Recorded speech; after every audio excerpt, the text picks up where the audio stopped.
Mercado Central.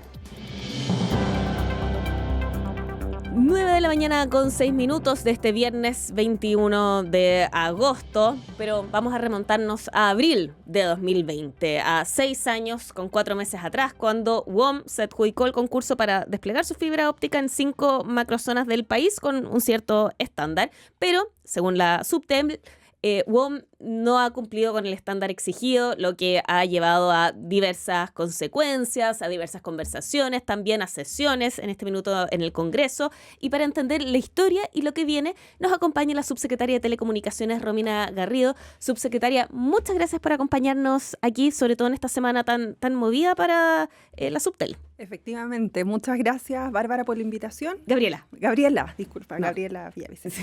Sí. Subsecretaria, WOM recibió en total, estaba revisando 52.000 millones en subsidios estatales por un proyecto que, según el propio informe de la Subtel, no cumple los estándares en ninguna de las 5 macrozonas. ¿Cómo se explica que se siguieran pagando subsidios pese a obras que estaban pendientes? Sí, mire, efectivamente, como usted señala, hubo una licitación el año 2020 donde se licitó un proyecto de conectividad muy importante para nuestro país, una inversión pública relevante de más de 80.000 millones de pesos, que es la fibra óptica nacional. Nuestro país está completamente conectado con fibra óptica y esto se licitó, una licitación pública abierta a cualquier proponente del mercado y la ganó WOM en 5 macrozonas. Sí.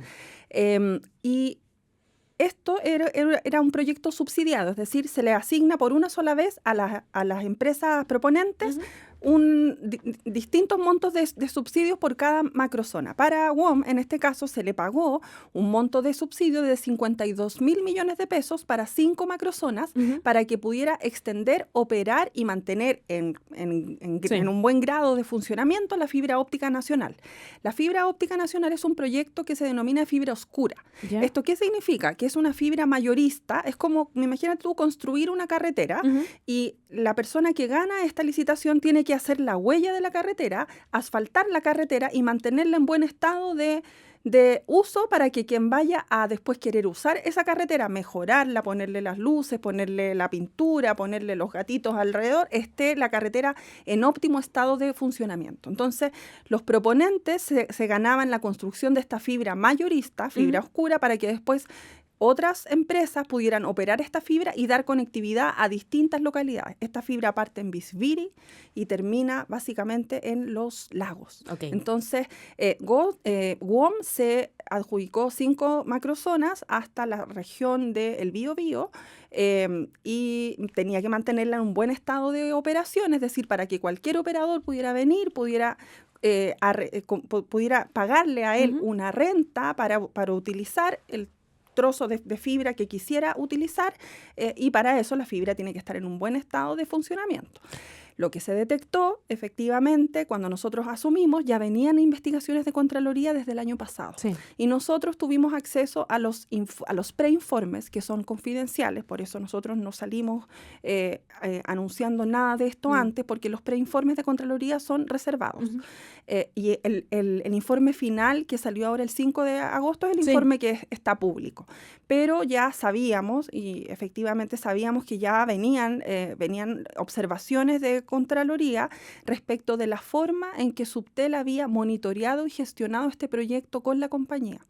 Y el informe levanta 17 observaciones en total de diversos aspectos, tanto de la forma en que se hacía el monitoreo, el seguimiento de las reuniones, como de cobros de boletas de garantía que no se ejecutaron, como también, lo que a mí me parece una de las cosas más graves, es que se hayan aceptado boletas de garantía con montos inferiores a los que las mismas bases señalaban. Yo había pensado en algún principio, sin haber mirado los antecedentes con detención, y cuando conversaba con los equipos dije, pero debe haber habido errores de cálculo.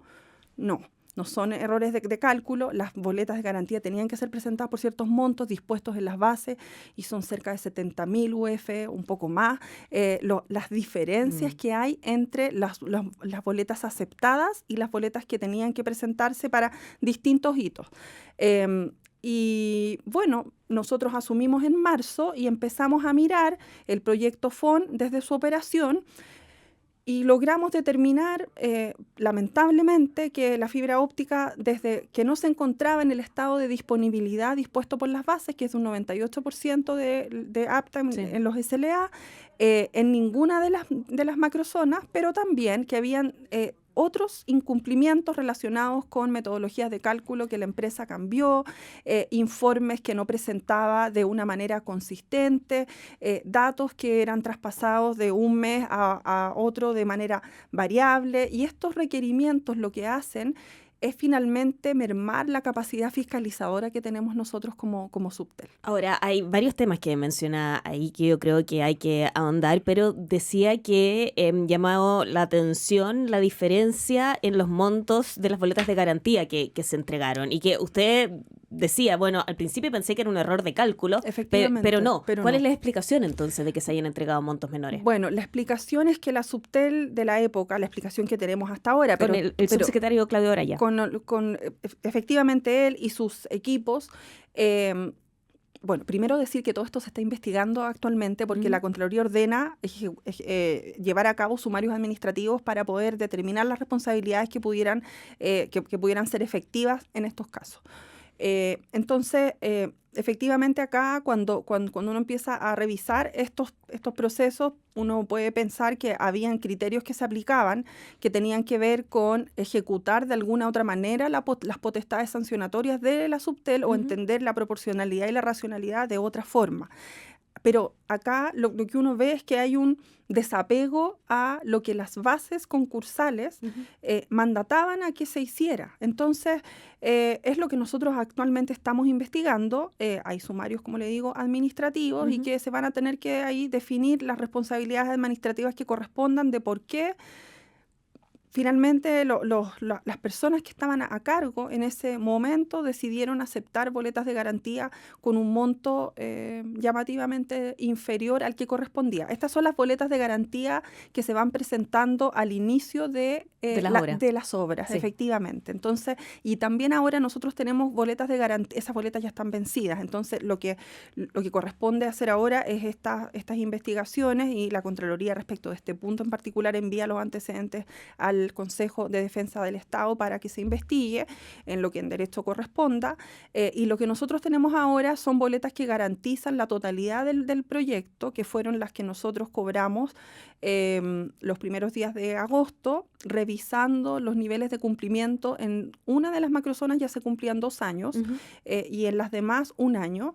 y detectamos incumplimientos en todas ellas. Y nuestro criterio fue el criterio apegado al informe de Contraloría, porque también hay observaciones respecto de eso, porque la Subtel anterior lo que hacía era levantar procesos, no es que dejara a la empresa sin sanción, aplicaba otras sanciones que eran procedimientos de cargo, que son procedimientos que están en nuestra Ley General de Telecomunicaciones. Claro, pero hay entonces una diferencia de criterio en las multas, en cómo se sancionó, y diferencia de criterio en las boletas de garantía con la administración anterior. ¿Han hablado con el ex subsecretario, perdón? No, eso es algo que observa Contraloría. Dice, cuando usted tiene un contrato que está garantizado con boletas de garantía y hay incumplimientos de ese contrato, lo que usted tiene que hacer es cobrar las boletas de garantía. No tiene que iniciar procedimientos sancionatorios, o puede iniciarlos de todas maneras, pero sumado al cobro de boletas de garantía. Entonces, lo que se hacía era iniciar procesos sancionatorios de cargo, que son procedimientos contradictorios, se notifican, vuelven, puede haber reclamos, y uno puede estar en un procedimiento de cargo años. Ahora, las diferencias las tienen con la administración anterior, pero WOM también está en esta disputa y está alegando que la resolución de cobro de garantías se dictó sin haber sido oída. Eso como primer argumento. Es que es una garantía, es una caución estatal que, detectado un incumplimiento, se cobra. Acá se le notificó la resolución de cobro, por supuesto que sí, pero es una ejecución inmediata. Probablemente lo que ellos esperaban era mantener este criterio que la Contraloría considera también errado, y dice Subtel, si tiene garantías que caucionan proyectos de esta magnitud, tiene que hacerlas efectivas. Entonces, probablemente ellos esperaban un actuar similar, que no fue el que nosotros tuvimos debido a muchas cosas. porque pueden haber incumplimientos en los proyectos que ameriten no el cobro de garantías, sino que faltas a la legislación. Y uno ahí inicia procedimientos de cargo y eso funciona. Pero acá lo que habían eran incumplimientos contractuales que nosotros detectamos, nosotros notificamos a la empresa y se hicieron efectivas las boletas de garantía que tienen que ser repuestas. La segunda queja que han hecho pública de parte de la empresa es que la resolución de cobro fue utilizando criterios distintos a los usados históricamente. ¿Eso de alguna manera calza con lo que usted también está diciendo de que en la administración anterior era distinto el criterio, o no? ¿O estoy entendiendo mal? Efectivamente, lo que pasa es que acá se habían estado ejecutando acciones de alguna manera para poder demostrar que algo se hacía, pero finalmente levantar cargos o iniciar estos procesos sancionatorios está bien. La Subtel puede hacerlo, pero son adicionales a los cobros de boleta de garantía que corresponden cuando hay un incumplimiento contractual, un incumplimiento de base. Porque para eso son las boletas de garantía, para garantizar el fiel y oportuno cumplimiento de las obligaciones que están ahí pactadas. Y las obligaciones pactadas ahí no se estaban cumpliendo, entonces lo que correspondía era el cobro de boletas de garantía. Los criterios utilizados anteriormente fueron observados por Contraloría y están en el informe. De hecho, ese es parte de los reproches que se le realiza a la Subtel anterior, que no cobró las boletas de garantía, que iniciaba procedimientos sancionatorios, que aceptó boletas por montos inferiores y un montón de otras observaciones. Entonces, nosotros en apego a lo que tenemos que hacer, nosotros actuamos como siempre se debió haber actuado. Ahora, usted decía cuando le preguntaba si tomó contacto con el ex subsecretario Claudio Araya, decía este es un tema de Contraloría, pero en realidad el despliegue de estas tecnologías es una política de Estado y por lo tanto las políticas de Estado siempre se realizan no independiente, el gobierno de manera independiente, sino que siempre de forma consolidada también. Por supuesto. ¿Por qué no han trabajado entonces para poder resolver estas diferencias? Porque de cara a la empresa finalmente también es más fácil argumentar que fueron criterios usados de manera distinta. Es que, bueno, yo no le voy a responder públicamente a la empresa, tenemos reuniones con ellos permanentemente, nos juntamos esta semana, de hecho tenemos una relación bastante cordial, nosotros hemos estado ayudándolos en los despliegues de 5G, estamos con el afán de que ellos puedan cumplir sus obligaciones, acá no hay ninguna animadversión ni algún criterio diferente en particular contra un operador en especial, sino que simplemente hay un alineamiento a lo que siempre se debió haber hecho. La administración cambió, nosotros tenemos un mandato estricto de nuestro presidente, de José Antonio Kast, de hacer cumplir la normativa, de que la palabra empeñada valga. Tenemos que llamar inversión. El sector de telecomunicaciones es un sector muy valorado por la ciudadanía. Hoy en día permanecemos totalmente conectados siempre y nosotros queremos que se siga generando inversión en este sector, pero también eso tiene que ir de la mano con hacer cumplir la palabra empeñada y con cumplir los contratos, sobre todo cuando hay recursos públicos. Entonces, efectivamente, acá a nosotros nos corresponde tomar una posta y nos corresponde actuar en lo que en derecho corresponda y lo que tengamos que hacer, lo vamos a hacer. Ahora, como te digo, acá no hay ninguna animadversión especial de nada. Nosotros estamos con ellos permanentemente en conversaciones y ayudándolos a cumplir sus compromisos en el sentido de que, por ejemplo, ahora están implementando 5G y nosotros estamos, con ellos nos juntamos semanalmente, tal como con otra empresa que también está implementando 5G, que es Claro, y para ambos hemos establecido puntos de contacto para atender con mayor fluidez, por ejemplo, las solicitudes que son resortes de otros ministerios, ahora, como bienes nacionales. Claro, se habló en algún minuto de evaluar la caducidad de la concesión de 5G, ¿lo dijo en el Congreso usted? Lo que pasa es que, bueno, en el Congreso me hicieron varias preguntas y efectivamente como el 5G se está ejecutando bajo un marco que es distinto de las bases iniciales, porque hubo una transacción el año pasado y eso es lo que hoy en día rige el término de ese contrato. Esa transacción dispone que ante el incumplimiento es posible que Subtel caduque las concesiones. Yo no digo, eso no es algo que nosotros estemos pensando en hacer, no, es algo que está dispuesto en la transacción que suscribió la empresa con el Estado chileno. Es importante señalarlo así porque la Subtel fue un asesor técnico de esa transacción. Nos firma ese acuerdo, un acuerdo entre la empresa y el Estado, y donde se dispone potencialmente esa sanción si es que no se cumplen los compromisos de 5G. A propósito de esos compromisos, decía, se cobraron aquí o se quieren cobrar las boletas de garantía porque todavía no se han cobrado. No. Se han cobrado, ¿no? Ellos están ejecutando, están todavía dentro de los plazos, tienen un plazo que cumplir el 30 de septiembre. ¿Sí?